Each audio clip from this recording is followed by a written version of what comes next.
Hi, ഇന്ന് നമ്മൾ ഈ സെക്ഷനിലൂടെ ചർച്ച ചെയ്യുന്നത് ഒരു നാർസിസ്റ്റ് ആയിട്ടുള്ള വ്യക്തി എങ്ങനെയാണ് നമ്മളെ ഇമോഷണലി കൺട്രോളിൽ വെക്കുന്നത് എന്നുള്ളതും ഈ ഇമോഷണൽ ആയിട്ടുള്ള കൺട്രോളിങ് മനസ്സിലാക്കാതെ ഒരുപാട് ആളുകൾ ജീവിതാവസാനം വരെ ദുരിതം അനുഭവിക്കുന്നത് എന്തുകൊണ്ടാണ് എന്നുള്ളതും എങ്ങനെയാണ് നമ്മളെ തൊട്ടടുത്തുള്ള നാർസിസ്റ്റിനെ നമുക്ക് എളുപ്പത്തിൽ തിരിച്ചറിയാൻ സാധിക്കുക എന്നുള്ളതിൻ്റെയൊക്കെ ഒരു ഉത്തരമാണ് നമ്മൾ ഈ സെക്ഷനിലൂടെ നമ്മൾ സംസാരിക്കുന്നത്. ഈ സെക്ഷന് നിങ്ങൾക്ക് പൂർണ്ണമായിട്ടും ഉപകാരപ്പെടുന്ന സെക്ഷൻ ആയിരിക്കും. ഒരു നാർസിസ്റ്റിനെ നമുക്ക് ഒരു തേനീച്ചക്കൂട്ടിലെ റാണിയായിട്ട് നമുക്ക് താരതമ്യം ചെയ്യാം. ഈ റാണിക്ക് വേണ്ട ഭക്ഷണങ്ങളും മറ്റുള്ള സഹായങ്ങളൊക്കെ എത്തിക്കേണ്ട ഉത്തരവാദിത്വം മറ്റുള്ള തേനീച്ചകൾക്കാണ് എന്ന് പറയുന്നത് പോലെ ഈ നാർസിസ്റ്റ് ആയിട്ടുള്ള വ്യക്തിക്ക് അയാളെ ഒരു കേന്ദ്ര കഥാപാത്രമായിട്ട് കണ്ടിട്ട് അയാളുടെ ചുറ്റുമുള്ള ആളുകളാണ് അയാൾക്ക് വേണ്ട സാമ്പത്തിക സഹായങ്ങളും മറ്റുള്ള സഹായങ്ങളൊക്കെ എത്തിക്കേണ്ടത് എന്നുള്ളതും അയാൾ പറയുന്ന കാര്യങ്ങൾ എല്ലാവരും കേൾക്കണം എന്നുള്ളതും ഈ ചുറ്റുമുള്ള ആളുകൾ അയാൾക്ക് വേണ്ടിയിട്ട് ജീവിക്കണമെന്നും അതിയായ ആഗ്രഹമുള്ള ആളുകളാണ് ഈ നാർസിസ്റ്റ് ആയിട്ടുള്ള വ്യക്തികൾ എന്ന് പറയുന്നത്. ഈ നാർസിസ്റ്റ് ആയിട്ടുള്ള വ്യക്തികൾ എങ്ങനെയാണ് നമ്മളെ ഇമോഷണലി കൺട്രോൾ ചെയ്യുന്നത് എന്നുള്ളത് നമുക്ക് നോക്കാം. നമുക്കൊരു ഉദാഹരണത്തിലൂടെ പറയാം.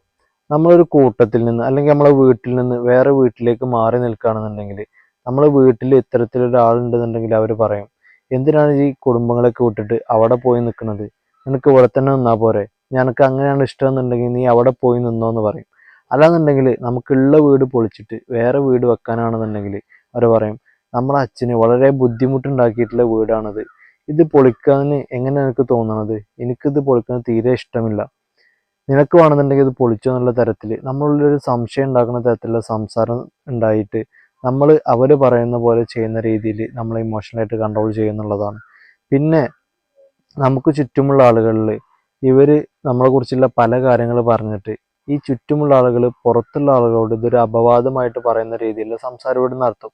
അങ്ങനെ നമ്മൾ പുറത്തുള്ള ആളുകളിൽ നിന്ന് ഈ കാര്യങ്ങൾ കേൾക്കുമ്പോൾ ഈ നാർസിസ്റ്റ് ആയിട്ടുള്ള വ്യക്തിയെ കൊണ്ട് നല്ലത് പറയിപ്പിക്കാൻ വേണ്ടിയിട്ട് നമ്മളെ ഫുൾ ശ്രദ്ധയും നമുക്ക് ചെയ്യാൻ പറ്റുന്ന കാര്യങ്ങളൊക്കെ അവർക്ക് വേണ്ടി ചെയ്തു കൊടുത്ത് അങ്ങനെ അവർ ചെയ്യുന്ന ആ ഇമോഷണലായിട്ടുള്ള കൺട്രോളിൽ നമ്മൾ പെട്ടുപോകുന്നുള്ളതാണ്. ഇനി ഈ നമ്മുടെ ഈ കൂട്ടത്തിലും കുടുംബത്തിലൊക്കെ ഉള്ള ഇത്തരത്തിലുള്ള നാർസിസ്റ്റ് ആയിട്ടുള്ള ആളുകൾക്ക് നമ്മളിൽ കൺട്രോൾ കിട്ടാതെയായി വരുമ്പോൾ ഇവർ നമ്മുടെ ചുറ്റുമുള്ള ബാക്കിയുള്ള ആളുകളായിട്ടൊക്കെ ഓരോരോ കാര്യങ്ങൾ പറഞ്ഞിട്ട് പ്രശ്നം ഉണ്ടാക്കിയിട്ട് എന്ത് ചെയ്യും, നമ്മളും അവരും തമ്മിൽ പ്രശ്നം ഉണ്ടാക്കും. അങ്ങനെ ആ പ്രശ്നത്തിൻ്റെ ഇടയിൽ ഇവർ വന്നിട്ട് എന്ത് ചെയ്യും, നമ്മളെ സപ്പോർട്ട് ചെയ്തിട്ട് നമ്മളെ അതിന് രക്ഷിക്കും. അങ്ങനെ നമ്മളെ ഇമോഷണൽ ആയിട്ടുള്ള കൺട്രോൾ അവർ നേടിയെടുക്കാൻ ശ്രമിക്കും എന്നുള്ളതാണ്. ഇങ്ങനെ നമ്മൾ പോലും അറിയാതെയാണ് മറ്റുള്ള ആളുകൾ നമ്മളെ ഇമോഷണലായിട്ട് കൺട്രോൾ ചെയ്യുന്നത്. ഇത്തരത്തിലുള്ള കൺട്രോളിൽ പെട്ട് കഴിഞ്ഞിട്ട് നമ്മൾ അവർക്ക് വേണ്ട സഹായങ്ങളും അവർക്ക് വേണ്ട പരിചരണങ്ങളൊക്കെ നൽകിയിട്ട് അവരുടെ കാര്യങ്ങൾ പൂർത്തീകരിച്ചിട്ട് നമ്മുടെ കാര്യം നോക്കാമെന്ന് വിചാരിക്കുന്ന ആളാണെന്നുണ്ടെങ്കിൽ അവിടെയാണ് നമുക്ക് ഏറ്റവും വലിയ തെറ്റ് പറ്റുന്നത്. ഈ നാർസിസ്റ്റ് ആയിട്ടുള്ള വ്യക്തിത്വങ്ങൾ എന്ന് പറയുന്നത് അവർ അത്യാഗ്രഹിയായിട്ടുള്ള ആളുകളാണ്.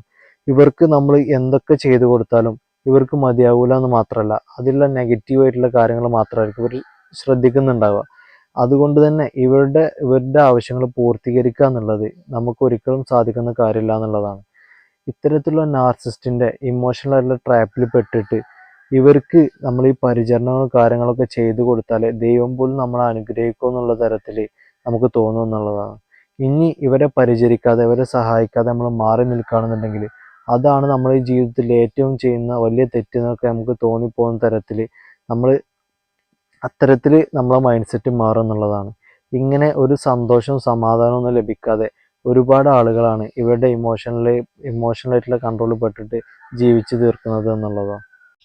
ഇനി എങ്ങനെയാണ് നമുക്ക് ഇത്തരത്തിലുള്ള ആളുകളെ പെട്ടെന്ന് മനസ്സിലാക്കാൻ സാധിക്കുക?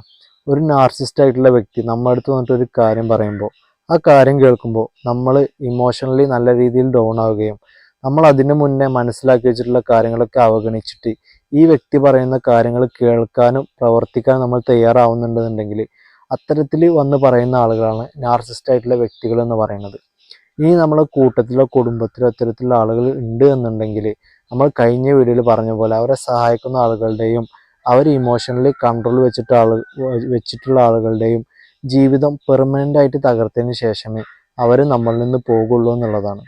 ഈ നാർസിസ്റ്റ് ആയിട്ടുള്ള വ്യക്തികൾക്ക് ഇമോഷണലി കൺട്രോൾ ചെയ്യാൻ ഏറ്റവും സുഖമായിട്ടുള്ള ആളുകൾ അത്യാഗ്രഹിയായിട്ടുള്ള ആളുകളാണ്. ഉദാഹരണം പറയുകയാണെന്നുണ്ടെങ്കിൽ പണം സമ്പാദിക്കാൻ ഏത് മാർഗവും സ്വീകരിക്കാൻ റെഡിയായി നിൽക്കുന്ന ആളുകളുണ്ടാവും. അവരൊക്കെ പെട്ടെന്ന് ഇവർക്ക് മാനിപ്പുലേഷൻ ചെയ്യാൻ സാധിക്കും എന്നുള്ളതാണ്. നമ്മൾ ഈ പറഞ്ഞ കാര്യങ്ങളൊക്കെ വെച്ചിട്ട് നാർസിസ്റ്റ് ആയിട്ടുള്ള വ്യക്തികളെ നമുക്ക് ഐഡൻറ്റിഫൈ ചെയ്യാൻ സാധിക്കും. ഇവരുടെ ഇടയിൽ നമുക്ക് പ്രത്യക്ഷത്തിൽ കാണാത്ത നാർസിസ്റ്റുകളുണ്ട്. അവർ ചെയ്യുന്നത് അവർ ഇത്തരത്തിൽ ഇമോഷണലി കൺട്രോൾ ചെയ്ത് വെച്ചിട്ടുള്ള ആളുകളെ വെച്ചിട്ടാണ് അവർ ഇത്തരത്തിലുള്ള കാര്യങ്ങളൊക്കെ ചെയ്യുക എന്നുള്ളതാണ്. അപ്പോൾ പണ്ടാരോ പറഞ്ഞ പോലെ ഇപ്പോഴത്തെ കാലത്ത് ജീവിക്കണം എന്നുണ്ടെങ്കിൽ പ്രാവിനെ പോലെ നിഷ്കളങ്കരാകുകയും പാമ്പിനെ പോലെ സൂക്ഷ്മതയുള്ളവരായാലും മാത്രമാണ് നമുക്ക് നമ്മുടെ ജീവിതം നല്ല രീതിയിൽ മുന്നോട്ട് കൊണ്ടുപോകാൻ സാധിക്കുള്ളൂ. അപ്പോൾ ഈ സെക്ഷന് നിങ്ങൾക്ക് ഉപകാരപ്രദമായി എന്ന വിശ്വാസത്തോടെ നിങ്ങളുടെ അഭിപ്രായങ്ങൾ കമൻറ്റിൽ രേഖപ്പെടുത്തുക. അപ്പോൾ അടുത്ത വീഡിയോയിൽ കാണാം എന്ന് പറഞ്ഞുകൊണ്ട്